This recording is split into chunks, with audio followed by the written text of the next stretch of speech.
নমস্কাৰ ছাত্ৰ-ছাত্ৰীসকল তোমালোকক ইতিমধ্যে আগৰ ভিডিঅ'ত গসাউ আৰু লসাগুৰ কেনেকৈ উলিয়াই তাৰ দুটা ভিডিঅ' আগবঢ়াইছিলোঁ। যিহেতু আমি ইতিমধ্যে গসাউ আৰু লসাগু পঢ়ি আহিলোঁ, গতিকে তাৰ লগত জড়িত এটা দৰকাৰী সূত্ৰৰ বিষয়ে তোমালোকৰ আগত অৱগত কৰিবলৈ লৈছোঁ। আৰু এই সূত্ৰৰ পৰাই আমি গসাগু আৰু লসাগুৰ মাজত থকা প্ৰশ্নসমূহৰ কিছু সমস্যা সমাধান কৰিব পাৰিম। তোমালোকে যদি আগৰ ভিডিঅ'কেইটা চোৱা নাছিলা, ওপৰৰ আই বাটনত ক্লিক কৰি এবাৰ চাই ল'বা। ভিডিঅ'টো আৰম্ভ কৰাৰ আগত লসাগু উলিওৱাৰ উৎপাদকীকৰণ নিয়মটো এবাৰ চাই লওঁ আহা। এতিয়া আমি চাওঁ আহা উৎপাদকীকৰণ পদ্ধতিৰ সহায়ত লসাগু নিৰ্ণয়। মই 4টা সংখ্যা লৈছোঁ, 12, 20, 24 আৰু 30ৰ লসাগু উলিয়াম। যিহেতু আমি উলিয়াম উৎপাদকীকৰণ পদ্ধতিৰ সহায়ত, গতিকে আমি ইয়াত দিয়া সংখ্যাবোৰৰ উৎপাদক উলিয়াব লাগিব। 12ৰ উৎপাদক কি কি? 12ক ইয়াত ভাঙি দেখুওৱা হৈছে, 2 6 গুণ 12, 6 আকৌ বাৰ যায় 2 3 গুণ 6, গতিকে 12ৰ উৎপাদক হ'ব 2 2 3, 2 2 গুণ 4 3 গুণ 12। সেই একেদৰে 20ৰ উৎপাদক হ'ব 2 10 গুণ 20, 2 5 গুণ 10, গতিকে 2 2 আৰু 5, 2 2 আৰু 5 হ'ল 20ৰ উৎপাদক, 2 2 গুণ 4, 4 5 গুণ 20। একেদৰে আমি পাওঁ 24ৰ ক্ষেত্ৰত 2 2 2 3, 2 2 2 3, আৰু শেষত পাম 30ৰ উৎপাদক 2 3 গুণ 6, 4 5 গুণ 30, ভাঙি দেখুওৱা হৈছে। এতিয়া আমি সেই উৎপাদকীকৰণ পদ্ধতিৰ পিছত আমি উলিয়াব লাগে লসাগু। এতিয়া আমি এইখিনি ষ্টেপ কৰাৰ পিছত লসাগু উলিয়াব পাৰিম। এতিয়া চোৱা, ইয়াত আছে উৎপাদকবোৰ 2 3 আৰু 5। যিমানকেইটা সংখ্যাৰ উৎপাদক ওলালে তাত 2 3 আৰু 5হে আছে, বেলেগ একো সংখ্যা নাই। গতিকে 2 ইয়াত আহিছে দুবাৰ, ইয়াতো আহিছে দুবাৰ, ইয়াত আহিছে 3 বাৰ, ইয়াত আহিছে এবাৰ। আটাইতকৈ বেছি কোন বাৰ হৈছে? আটাইতকৈ বেছি হৈছে এই ক্ষেত্ৰত, অৰ্থাৎ 24ৰ ক্ষেত্ৰত। কিমান বাৰ আহিছে? 3 বাৰ। ইয়াত যিমান বাৰ আহে সিমান বাৰ ল'ম। গতিকে 2 বেছিকৈ আহিছে 3 বাৰ, গতিকে সেই ক্ষেত্ৰত আমি 2 3 বাৰটো লৈছোঁ, সৰুকেইটা ল'ব নালাগে। 2 লোৱা হৈ গ'ল, এবাৰ আছে 3 কাম। 3 ইয়াত আহিছে আটাইতকৈ বেছি এবাৰ, ইয়াত নায়েই, ইয়াত আহিছে এবাৰ, ইয়াত আহিছে এবাৰ। গতিকে যিকোনোতে আটাইতকৈ বেছি আহিছে এবাৰেই, গতিকে যিহেতু এবাৰেই বেছি আহিছে সেইকাৰণে সেই এবাৰেই লোৱা হৈছে।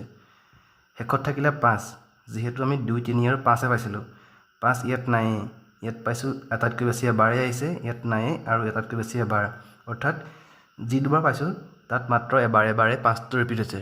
গতিকে সেই ক্ষেত্ৰত যিহেতু 5 এবাৰ ৰিপিট হৈছে সেইকাৰণে 5 আমি এবাৰ লৈছোঁ। এতিয়া আমি এইকেইটা সংখ্যা পূৰণ কৰি দিলে কি হ'ব?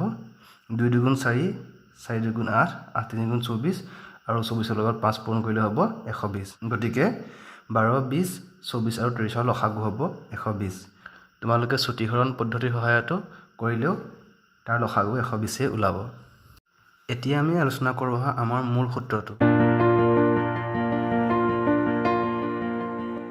য'ত সেই সূত্ৰমতে গসাউ পূৰণ লসাগু সমান সংখ্যা দুটাৰ পূৰণফল। অৰ্থাৎ যেতিয়া আমাক যিকোনো দুটা সংখ্যাৰ পূৰণফল দিয়ে আৰু সেই পূৰণফলৰ পৰা আমি তাৰ যিকোনো এটাৰ যদি লসাগু দিয়া থাকে আমি তাৰ পৰা উলিয়াব পাৰিম গসাগু, বা সংখ্যা দুটাৰ পূৰণফলৰ পৰা যদি থাকে গসাগু, তেতিয়া আমি উলিয়াব পাৰিম লসাগু। আহা এটা আমি উদাহৰণৰ সহায়ত কেনেকৈ কৰে চাওঁ। পূৰণফল প্ৰশ্নমতে দিয়া আছে যে দুটা সংখ্যাৰ পূৰণফল 384। যদি তাৰ গসাউ 8 হয় তেন্তে আমাক লসাগু উলিয়াব লাগে। গতিকে সূত্ৰ এইটোৱে, আমি এই সূত্ৰৰ পৰা তাৰ সমস্যাটো সমাধান কৰিম। আমি সমাধানটোত কি দিয়া আছে লিখি ল'লোঁ। দিয়া আছে আমাক প্ৰশ্নমতে সংখ্যা দুটাৰ পূৰণফল 384, আৰু কি দিয়া আছে? আৰু দিয়া আছিলে গসাউ। গসাউ দিয়া আছে আমাক 8, উলিয়াব লাগে লসাগু। নিৰ্ণয় কৰিম আমি লসাগু সমান প্ৰশ্নবোধক চিন। আমাৰ ওপৰত পাইছোঁ যে সূত্ৰটো হ'ল গসাগু পূৰণ লসাগু হ'লে কি হ'ব? সংখ্যা দুটাৰ পূৰণফল। অৰ্থাৎ আমাক প্ৰশ্নত এইটো দিয়া আছে আৰু এইটো দিয়া আছে। মই কৈছিলোঁ যে যদি পূৰণফল দিয়া আছে তাৰ গসাউ দিয়া থাকিলে লসাগু উলিয়াব পাৰিম, বা লসাগু দিয়া থাকিলে গসাগু উলিয়াব পাৰিম। গতিকে আমি এই সূত্ৰটো প্ৰয়োগ কৰি তাৰ উত্তৰটো উলিয়াব পাৰিম। আমি জানো যে ওপৰত যিটো পাইছোঁ আমি তাক লিখিম। এতিয়া চোৱা, আমি ইয়াক লিখি ল'লোঁ। এতিয়া আমাৰ প্ৰশ্নমতে দিয়া আছিলে গসাউ। গসাউ দিয়া আছিলে 8, গতিকে গসাউৰ পোনে পোনে যি দিয়া আছিলে তাক পাতিম। 8 দিয়া আছিলে 8 পাতি ল'লোঁ। যিহেতু আমি লসাগু নাজানো উলিয়াবলৈ দিয়া আছে সেইকাৰণে লসাগু যদি নাজানো কাৰণে লসাগু একেই ৰাখি থৈছোঁ ইয়াত আছে সংখ্যা দুটাৰ পূৰণফল আমাক দিয়া আছিলে সংখ্যা দুটাৰ পূৰণফল 384 গতিকে আমি বেগ পাতিলোঁ 384 আমাক লাগে লসাগু এতেকে লসাগু উলিয়াবলৈ হ'লে লসাগুৰ লগত 8টো পূৰণ হৈ আছে কেৱল লাগে আমাক লসাগু যেহেতু লসাগুৰ লগত 8টো পূৰণ হৈ আছে সমান চিহ্নৰ স্থান সলনি হ'লে পূৰণটো কি হ'ব হৰণ হ'ব সেই একেদৰে যোগটো বিয়োগ হ'ব বিয়োগটো যোগ হ'ব যেহেতু সেট পূৰণ গতিকে পূৰণ আছে 8 হয় গতিকে 8টো এফালে আহিব হৰণ হৈ আহিব 384ক আমি 8ৰে হৰণ কৰিম তেতিয়াই আমাৰ লসাগু ওলাই যাব এতিয়া আমি ইয়াক কটাকৰি কৰিম 8 এ 384 কৰিম 8 4 গুণ 32 থাকিলে 38 পৰা 32 গুচি গ'ল থাকিলে 6 6 আৰু 4 64 8 8 গুণ 64 অৰ্থাৎ নিৰ্ণয় লসাগু কিমান হ'ব 48 যদি আমাক এই